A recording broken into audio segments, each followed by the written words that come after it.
जय जगन्नाथ दर्शक बंधु आमर यूट्यूब चैनल ओडिया ज्ञान सागर रे आपण मानंकु स्वागत। प्रिय दर्शक बंधु एही राशिर लोक माने सबुठारु अलगा होइथांती एवं बहुत ही खास होइथांती। पिला दिनरु जेते दुखरे थिले मध्य संघर्ष करि आसिथिले मध्य दिन एमिति आसिथाए एमाने शासन करिथांती। शासनर डोरी शासनर गादी एमानंक पाखरे रही थाए एणु एमाने भल शासक होई पारंती। एही राशिर अधिपति ग्रह हेउछंती देवगुरु बृहस्पति एणु देवगुरु बृहस्पतिंकर कृपा सर्वदा एमानंक उपरे रही थाए। एणु एही राशिर व्यक्ति माने ज्ञानी और गुणी होइथांती, बहुत ही आकर्षक होइथांती, समस्तंकु आकर्षित करि पारंती, समस्तंक सहित अति सहजरे मिसी जाआंती। देवता मानंकर समस्त गुण एमानंक भितरे भरी रही थाए एणु एमाने प्रायतः डेंगा और गोरा होइथांती।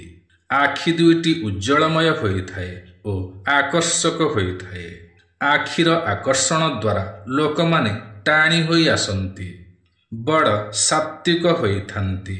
अग्नि तत्वर राशि होइथिबा कारणरु एमाने सुस्थ मतिस्कर होइथांती, बहुत परिपक्व होइथांती। एमानंकर इच्छा शक्ति मध्य बहुत मजबूत होइथाए। बड़ बड़ समस्यार समाधान करि पारंती। हारिबा कोण एमाने जानंती नाही, बहुत सकारात्मक होइथांती। एमाने चिंता करिथांती कि जाहा करिबे भल ही करिबे एवं शेषरे भल ही होइथाए। विलंबरे हेउ पछे कष्ट हेउ पछे बिगिड़ी जाइथिबा कार्यकु सजाड़िकी ही रुहंती। बड़ बुद्धिमान होइथांती किंतु क्षणकोपी होइथांती। कोपरे काहाकु कोण कहि दियंती किछि नियंत्रण रुहे नाही। सेमिति देखिबाकु गले एमानंकु क्रोध बहुत कम आसीथाए एवं जेबे आसीथाए बहुत भयंकर होइथाए। एही राशिर अनेक व्यक्ति निशापान आड़कु मध्य आकर्षित होइथांती।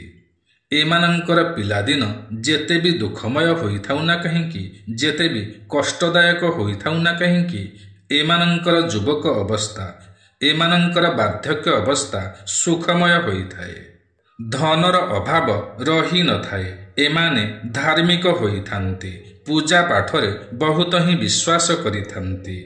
ईश्वरंक ठारे एमानंकर अतुट विश्वास रही थाए। अन्य मानंक अपेक्षा एमानंकु ऐश्वर्य सहायता बा ऐश्वर्य कृपा अधिक मिली थाए एवं शीघ्र मध्य मिली थाए। एमाने जेबे मंदिर जाआंती एवं किछि मागी थांती, भगवान एमानंकर कथा निश्चय शुणी थांती। माता पितांकु मध्य एमाने भक्ति करिथांती, सेवा करिथांती, सेमानंक सहित जोड़ी होई रहिथांती। सेमाने किपरि सुख सुविधारे रहिबे चेष्टा करिथांती। अधिकांश व्यक्ति दूररे रहिले मध्य माता पितांकर संजोगरे रहिथांती। जीवनरे दिने किछि एमाने बड़ धरणर करिथांती। जीवन कालरे दिने एमाने बड़ धनी होइथांती। परिवार ठारू बंधु परिजन मानंक ठारू धोखा खाइथिले मध्य समस्तंकु सर्वदा साहाय्य और सहयोग करिथांती। एमाने जे कोनोसी विभाग रे कार्य करंतु ना काहिंकी उच्च पदपदवी पाइथांती, पद प्रमोशन पाइथांती। 20 रु 24 वर्ष भितरे भाग्योदय होइथाए अबा 35 रु 42 वर्ष मध्यरे निश्चय भाग्योदय होइथाए। बहुत बड़ सफलता मिलिथाए, बहुत किछि पाइथांती। प्रेम संबंधरे एमाने बहुत ही खास होइथांती। जनकु ही भल पाइबा, सेही जनकु ही विवाह करिबा और सेही जनक सहित ही सारा जीवन बिताइबार प्रकृति एमानंकर होइथाए। जीवन साथी एमानंकु छाड़ी न जाआंतु एही भय सर्वदा एमानंकर लागि रहिथाए। कारण एमाने सच्चोट होइथांती, जत्नशील होइथांती, खर्ची स्वभावर होइथांती। परिवार पाई मन खोलिकी ही खर्च करिथांती। एमाने भल स्वामी बा भल स्त्रीटिए होइथांती, किंतु एमानंकर जीवन साथी संपूर्ण विपरीत होइथांती ଏଣୁ ଏମାନେ ସର୍ବଦା ସମ୍ପର୍କକୁ ନେଇ ଚିନ୍ତିତ ରହିଥାନ୍ତି। ତେବେ ପ୍ରିୟ ଦର୍ଶକ ବନ୍ଧୁ, ଏହା ତ ଥିଲା ଧନୁରାଶି ବ୍ୟକ୍ତିମାନଙ୍କ ବିଷୟରେ କିଛି କଥା। ଆଜିର ଏହି କାର୍ଯ୍ୟକ୍ରମଟି ଆପଣଙ୍କୁ କିପରି ଲାଗିଲା ନିଶ୍ଚୟ କମେଣ୍ଟ କରି ଜଣାଇବେ।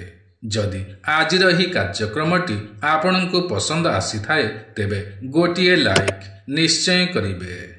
ଯଦି ଆପଣ ଆମର ଏହି ୟୁଟ୍ୟୁବ୍ ଚ୍ୟାନେଲ ଓଡ଼ିଆ ଜ୍ଞାନସାଗରରେ ନୂଆ ଅଟନ୍ତି ଏବଂ ଏଯାଏଁ ସବସ୍କ୍ରାଇବ୍ କରିନାହାନ୍ତି ତ ତୁରନ୍ତ ସବସ୍କ୍ରାଇବ୍ କରିନିଅନ୍ତୁ, କାରଣ ଆମର ଏହି ୟୁଟ୍ୟୁବ୍ ଚ୍ୟାନେଲରେ ଏହିପରି ଅନେକ ଭଲ ଭଲ ଭିଡ଼ିଓମାନ ସର୍ବଦା ଅପଲୋଡ଼ କରାଯାଇଥାଏ, ଯାହାକି ଆପଣଙ୍କର ଜ୍ଞାନର ସୀମାକୁ ବଢ଼ାଇଥାଏ।